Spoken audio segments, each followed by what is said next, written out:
আসসালামু আলাইকুম, সবাই কেমন আছেন? আলহামদুলিল্লাহ আমরা ভালো আছি। সারাদিন রান্না বান্না করে তারপর কাজকর্ম শেষ করে বুঝতে পারিনি যে সাডেনলি গ্রামে যাওয়া হবে মাদারীপুর। তো আমান্তার বাবা বলল, আমান্তাও সাথে সাথে বায়না করলো। তো আমরা দুপুর 3টা সাড়ে 3টা নাগাদ চলে এলাম। আমরা চলে যাচ্ছি কোথায়? বাঁশকান্দিনা, বাঁশতলা। আমরা চলে যাচ্ছি বাঁশতলা। এই যে সর্দারকান্দি ব্রিজ, সূর্য অস্ত যায়নি এখনো, যাবে যাবে অবস্থা, একেবারে ডিমের কুসুমের মতো হয়ে আছে। তো যাই হোক, এখন আমরা বাঁশতলা যাব। ছোলা দিয়ে মুড়ি দিয়ে খাবো বা যেটাই হোক, ঘুগনি হোক বুট মুড়ি হোক খাবো। তারপরে গরম গরম 1 কাপ চা খাবো, তারপরে আমরা বাড়ি যাব। এখন এই সব এলাকা অনেক নাম করা হয়ে গেছে, কারণ এই যে এটা হচ্ছে টিএসসির চত্বর। টিএসসির নাকি বাঁশতলা চত্বর এটা। এই যে দেখেন কত মানুষের ভিড়। এই যে মোটর সাইকেল নিয়ে খেতে এসেছে। আমরা কিন্তু গাড়ির ভিতরেই খাবো, বাইরে যাব না। এই যে দেখেন এখানকার ভিড় দেখেন। এখানে বিকেল হলে টিএসসির মতো অনেক মানুষ আসে মুড়ি খাওয়ার জন্য বা বাজার করার জন্য। এখানে বাজারও পাওয়া যায়, টাটকা শাকসবজি পাওয়া যায়। এই যে দেখতে পাচ্ছেন কিছু আফগানিস্তানের লোক গেল। তো এখানে অনেক টাইপের লোক আছে। Just joking.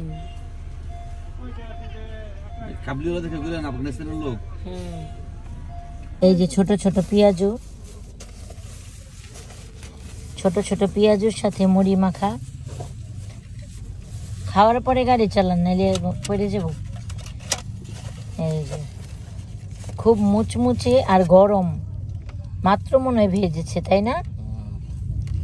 আচ্ছা, আমি খাওয়া দাওয়া করি আমরা। এই যে আমাদের বাবাও খাচ্ছে। মজা। উপরে গ্লাসটা উঠে দাও, খুলে দাও সেটটা।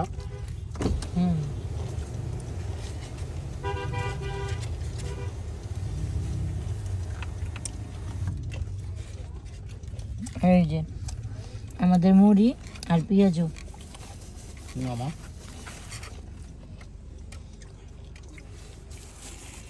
এই যে আমাদের বাবা খাচ্ছে।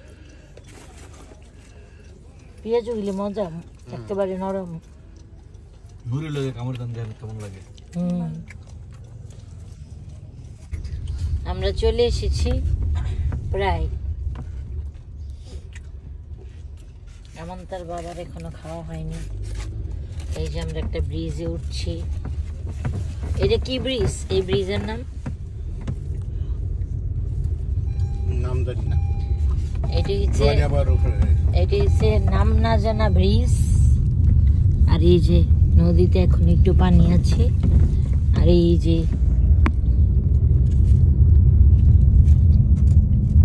ব্রিজে উঠলে বাতাস লাগে, এই জন্য মানুষ ব্রিজের উপরে উঠে বসে থাকে। এগুলি পাট শাক লাগাইছে, সবই পাট শাক, কত ছোট ছোট। যারা পাট শাক খেতে চাচ্ছেন গ্রামের, দেখে নিন কত ছোট ছোট, এখনো বড় হয়নি। এটা কিন্তু একটা বিরাট বাঁশঝাড়। মাথার উপর চাঁদ উঠবে সন্ধ্যার পরে। আমাদের চাঁদ দেখছো?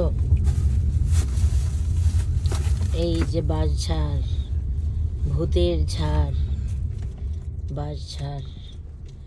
চলে এসেছি আমরা প্রায়।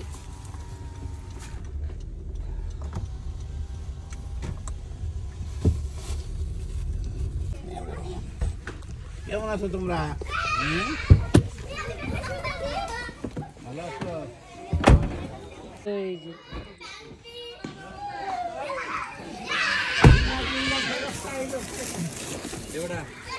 খুশি হয়েছে সবগুলি।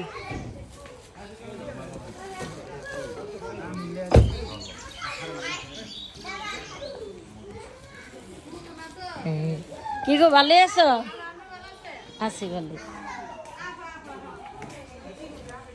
বেঁচে পাইবেন পরে পরে ওই যে যা আম্মুর শেষ গাছ। হ্যাঁ বিলম্বিত হয় নাই। এগুলি আমাদের গাছ, মানে আমান্তার বাবার। ওই যে আমান্তার বাবা, সে মার সাথে পিচ বারান্দায় বসে কথা বলছে। এখানে বসলে আবার নেট পাওয়া যায়। আমন্তা আসো।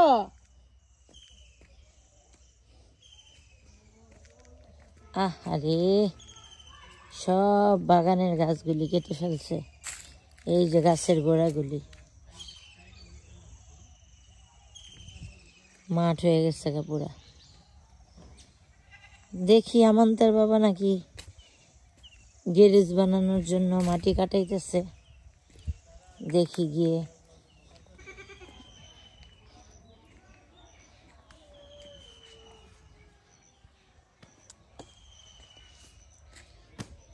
আচ্ছা, গাড়ি রাখলে ঢুকবো কোদিক দিয়া? এদিক দিয়া? তা গাছ কাটা যাবো না? সব কাটবো। ওই গাছ যা আছে এগুলি কাগো গাছ?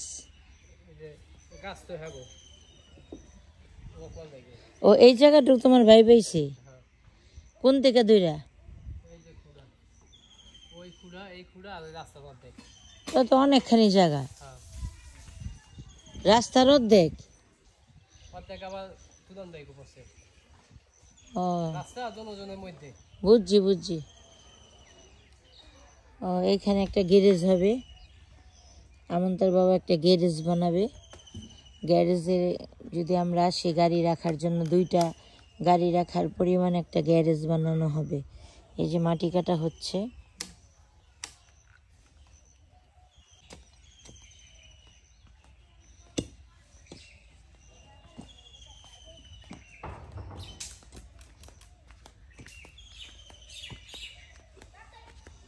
এই যে এমনি না হ্যাঁ হ্যাঁ ভিতর দেখি এখানে যে কপি ছৌ না ওটা মানে ওই কাম।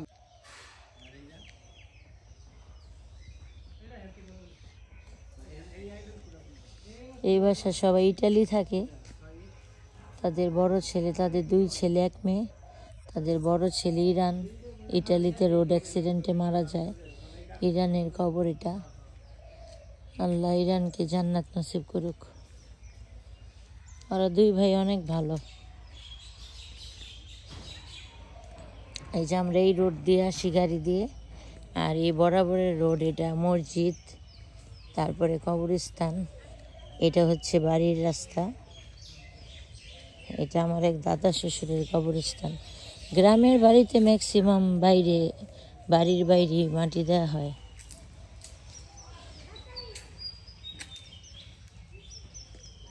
এই যে কবরস্থান, আর এই যে মসজিদ। এটা প্রথমে টিনের ছিল, পরে আমান্তার বাবা আর বাড়ির সবাই, মানে আশেপাশের যারা আছে তারা কন্ট্রিবিউশন করেছে। তারপরে এই যে মসজিদটা এভাবে বানানো হয়েছে। কয়েকবারই দেখিয়েছি। আর এই যে আমার আম্মুর আনা বিলম্বী গাছ, আমার মায়ের হাতের। আর এটা হচ্ছে করমচা গাছ। এটা হচ্ছে কবরস্থান, পারিবারিক কবরস্থান। এটা শুনেছি আমি মারা গেলে নাকি আমাকে এখানে এনে দাফন করা হবে। তো আমি বলেছি যে এই যে মসজিদের পাশে আমাকে এখানে দাফন দিতে, যে কোনাটায়, এই যে গাছের গোড়াটায়, এখানে দাফন দিতে বলেছি। নারায়ণগঞ্জে যারা যারা আমার আত্মীয় স্বজন আছেন সবাই দেখে রাখেন যে আপনাদের মেয়ে হাসু মারা গেলে এখানে এসে শায়িত হবে, আল্লাহ পাক যদি চান। এই যে এটা আমাদের পারিবারিক কবরস্থান। এটা বাউন্ডারি আরো বড় করা হবে, বড় করে গেট করা হবে। আর এইখানে আমার শ্বশুর মারা গেছে, শাশুড়ির জন্য রাখা হয়েছে জায়গা। আর ওইটা আমার এক দাদি শাশুড়ি।